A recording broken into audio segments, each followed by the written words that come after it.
les zouzous, j'espère que vous allez bien. Écoutez, bienvenue à vous ou alors bon retour. Je viens juste de vous filmer la vidéo littéralement opposée à celle-ci.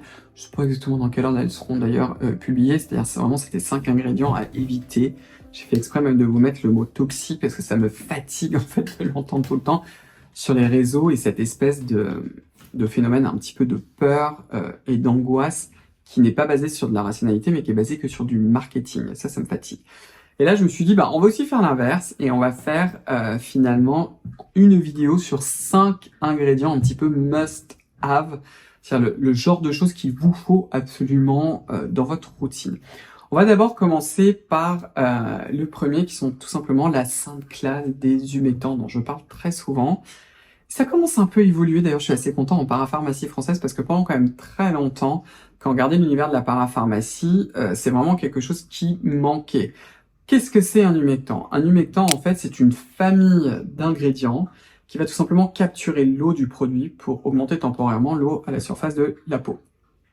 Je vous montre avec la Dalabo parce que j'ai filmé la vidéo au moment où je vous filme celle-ci. Ça, en fait, c'est une lotion hydratante qui est faite avec plusieurs formes d'acide hyaluronique. Vous avez aussi de la glycérine, du méthylglucette 26, il me semble que c'est ça le numéro. Tout ça, ce sont des humectants qui vont vraiment capturer l'eau. Et quand vous allez mettre ce produit en fait sur la peau, l'eau du produit en fait va être capturée temporairement à la surface de la peau et ensuite on va venir mettre une crème hydratante pour sceller cette eau. C'est très important, je vous l'ai beaucoup expliqué. Une des raisons, c'est que la physiologie de la surface de votre peau, ce que vous touchez en fait avec votre doigt, elle est dépendante de l'eau. Il faut capturer cette eau. Votre peau fabrique naturellement des facteurs naturels d'hydratation pour capturer l'eau environnante. Le truc, c'est que très souvent, c'est pas optimal parce que il n'y en a pas assez. C'est pour ça que quand vous allez, si jamais vous vivez ou si vous allez dans des pays ou des zones qui sont beaucoup plus humides, vous allez voir que votre peau est beaucoup plus belle, tout simplement parce que comme c'est beaucoup plus humide, on a la peau vraiment qui se repute, elle a ce côté beaucoup plus lisse en fait, ça vient de là. La flexibilité, la plasticité de la surface de votre peau est dépendante en fait de l'eau environnante et il faut que ces humectants capturent cette eau. Donc c'est vraiment une classe en fait qui est très très importante. Et comment on l'a? C'est avec ce type de produit-là. Donc ça peut être sous forme de sérum, ça peut être sous forme, les Japonais appellent ça une lotion, ça peut être sous forme d'une essence comme mon essence initiale, comme l'essence de chez SVR qui s'appelle l'essence Hydra. Je vais vous laisser tout ça dans la description. Ça peut être la brume de chez Barish Trend, la Fundamental Mist par exemple. Enfin, il y a plein d'options maintenant sur le marché, donc c'est franchement top. Je trouve qu'on n'en a pas encore assez en parapharmacie, mais ça commence à changer. Ensuite, le deuxième que j'aurais pu mettre en premier, c'est tout ce qui va être en fait finalement les filtres solaires qui sont mis dans des crèmes solaires. Et je dis bien crèmes solaires, et si possible, des crèmes solaires qui sont résistantes à l'eau. N'utilisez pas ça, je l'ai dit... Est-ce que je vous l'ai beaucoup dit ici? Je sais pas. Mais tout ce qui est crème hydratante avec des filtres UV, non. Alors oui, c'est mieux que de ne pas en mettre, nous sommes bien d'accord. Mettre un SPF 30, c'est beaucoup mieux que de ne pas mettre de solaire. Même mettre un SPF 5, c'est même beaucoup mieux. Il y a même des papiers qui le montrent que ne rien mettre du tout. Si vous êtes ici, c'est pour avoir les meilleurs conseils. Le problème d'une simple crème hydratante avec des filtres, c'est qu'en fait, ça va pas bien rester sur la peau. Et ce qu'on veut, c'est qu'une fois qu'on met son solaire, qu'il reste le plus longtemps possible. Si jamais vous ne réappliquez pas parce que vous n'êtes pas sage tout simplement, parce que vous avez oublié, parce que vous ne pouvez pas, quelle que soit la réponse, vous serez toujours mieux protégé avec un vrai solaire résistant à l'eau que de ne pas en mettre. Donc vraiment, les filtres UV, c'est le saint truc qu'il faut absolument avoir.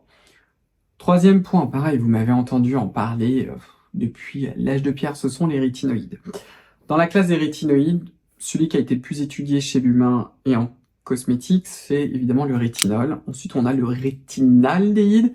Et ensuite, on a des rétinol-like, on va dire comme ça, ou des dérivés du rétinol. Donc, vous avez par exemple le Granactive, que vous allez retrouver dans le Dr. Sam. Hein. J'aurais pu vous montrer, le rétinaldéhyde, vous avez celui de chez The Ordinary, faites attention, il tabasse celui-ci. Et le rétinol, vous avez par exemple celui de chez Nuance. Donc, dans cette famille-là, en fait, ces rétinoïdes ont non seulement une activité qui est potentiellement correctrice sur les signes de l'âge, mais ils ont surtout une activité pour ralentir le vieillissement, entre autres parce qu'ils sont antioxydants. Et ça, c'est aussi très très intéressant. Ils ont aussi une activité contre l'acné. Vous avez aussi maintenant d'autres rétinols-like. Je pense typiquement à celui qui est utilisé par Garancia, qui est un xanthophile, qui est aussi ultra intéressant parce qu'en fait il agit qu'au niveau dermique et je trouve qu'il complémente bien tout ça. Et l'avantage, c'est que maintenant en 2024, pour les personnes qui sont quand même très très sensibles par exemple au rétinol ou au rétinaldéhyde, bah, vous pouvez aller vers le Gran Active.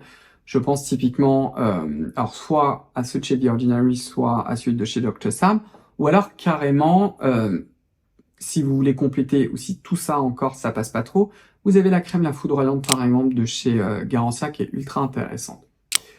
L'autre classe, et je vous en ai déjà un peu parlé, de type d'ingrédients qui est ultra intéressant, ce sont les antioxydants. Je pense par exemple typiquement là tout de suite maintenant au sérum antioxydant de chez Colibri, sachant que quel est le meilleur antioxydant que vous puissiez avoir? C'est le solaire avec une bonne protection UVA, je le répète tout le temps, ça c'est vraiment la base. Mais effectivement, avoir un sérum antioxydant, ça peut être intéressant. Alors soit vous prenez un sérum dit antioxydant, je pense à celui de chez Colibri parce que c'est le premier, sinon vous pouvez prendre aussi un sérum à base de certains dérivés de vitamine C, je pense typiquement à l'ascorbic-tétraisopalmitate, que vous allez retrouver justement dans le C-Booster de chez Colibri que j'aime beaucoup, je m'en suis pas mal servi le matin, ou carrément de la vitamine C. Vous avez la vitamine C de chez Garancia, la poudre magique qui est dosée à 10% et qui est très douce. Vous la mélangez, parce que j'ai tout le temps la question, au Countdown de chez Geek & Gorgeous, ou alors de la vraie vitamine C, où vous prenez le Siglo de chez Geek & Gorgeous. Mais vraiment, la famille d'antioxydants, c'est très intéressant pour accompagner le vieillissement et surtout le ralentir, parce qu'on sait en fait qu'en vieillissant, eh ben, l'oxydation, malheureusement, le corps le contrôle de moins en moins, parce que ça nous est nécessaire, et donc du coup, ça devient délétère. La dernière classe, qui est sans doute une des classes les moins bien comprises, il faut vraiment que je vous refasse un peu comme une table ronde autour des antioxydants, ce sera peut-être déjà fait au moment où je vous publie cette vidéo, je sais rien, c'est sur les exfoliants. Avoir un bon exfoliant dans sa routine, c'est ultra important. C'est ce qui va en fait décoller les cellules mortes, c'est un processus qui se ralentit avec l'âge, c'est un processus aussi qui fonctionne moins bien souvent quand on a de l'acné, c'est quelque chose qui va donner beaucoup de lumière aussi, vous allez avoir un teint beaucoup plus homogène, beaucoup plus lumineux, et ça va surtout aider vos autres soins à mieux fonctionner. Et là encore, ça va garder votre peau dans un état jeune. Sauf que, et ça c'est vraiment le point important, c'est que dans sa routine skincare sur le long terme, on veut intégrer cette exfoliation en processus physiologique de votre peau. C'est-à-dire qu'on ne veut pas surexfolier. On veut y aller doucement, et vous avez plein de familles, je vous en reparlerai très très prochainement. Voilà. Donc j'espère que cette vidéo va vous aider, ça vous permet aussi un petit peu de mieux comprendre, parce que c'est aussi pour ça que je vous l'ai fait, l'utilité de certaines familles en fait d'ingrédients et surtout de les rationaliser finalement. Dire oui, il y a ci et ça, etc. Parce que ça, je pense que c'est des points clés qui sont vraiment très très importants. Donc écoutez, si cette vidéo vous a plu, je vous invite à me donner un pouce bleu, à vous abonner, à enclencher la cloche de notification. Vous pouvez me rejoindre sur mon compte Instagram, j'ai du contenu qui est complémentaire à celui-ci, à rejoindre le compte Instagram de ma marque pour avoir toute l'actualité de Scylla. Et comme toujours, parce que ça c'est le plus important, prenez bien soin de vous et à très vite. Au revoir les zouzous. Bye bye.